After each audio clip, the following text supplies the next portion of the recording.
টাকা প্রস্তুত টাকা বয়ে পাওয়ার কোনো কারণ নাই, অস্ত্র নাই, আমরা গুলা নাই, বারুদ নাই, কিচ্ছু নাই।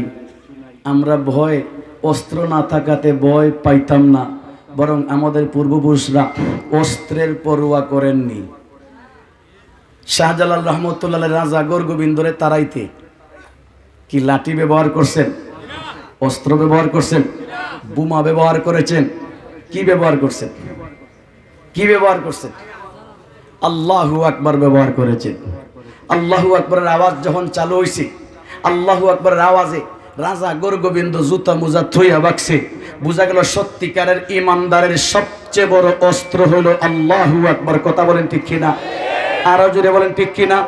সত্যিকারের ইমানদারের পিস্তলের দরকার নাই, বোমার দরকার নাই, ক্লাসিং ক্লুপের দরকার নাই, জেট বিমানের দরকার নাই, আল্লাহু আকবরের আওয়াজ যথেষ্ট। কথা বলেন ঠিক কিনা? হযরতে হাজিম ইবনে আস রাদিয়াল্লাহু তাআলা আনহু নবীজির সাহাবী, রোম সম্রাটের সামনে দাঁড়াইছেন। রোম সম্রাট আমার নবীকে কটাক্ষ করছে। রোম সম্রাট স্বর্ণের চেয়ারের মাঝে বসা ছিল, নবীরে গাইল দিছে, নবীরে কটাক্ষ করছে। রোম সম্রাট যখন সাহাবীর সামনে কটাক্ষ করলো, সাহাবীদের সামনে নবীরে কটাক্ষ করলে সাহাবীরা খুশি হন? জুড়ে বলেন। শুধু বেজার না, তাদের কলিজায় আগুন লাগে, তাদের রক্তের ভিতরে আগুন ধইরা যায়।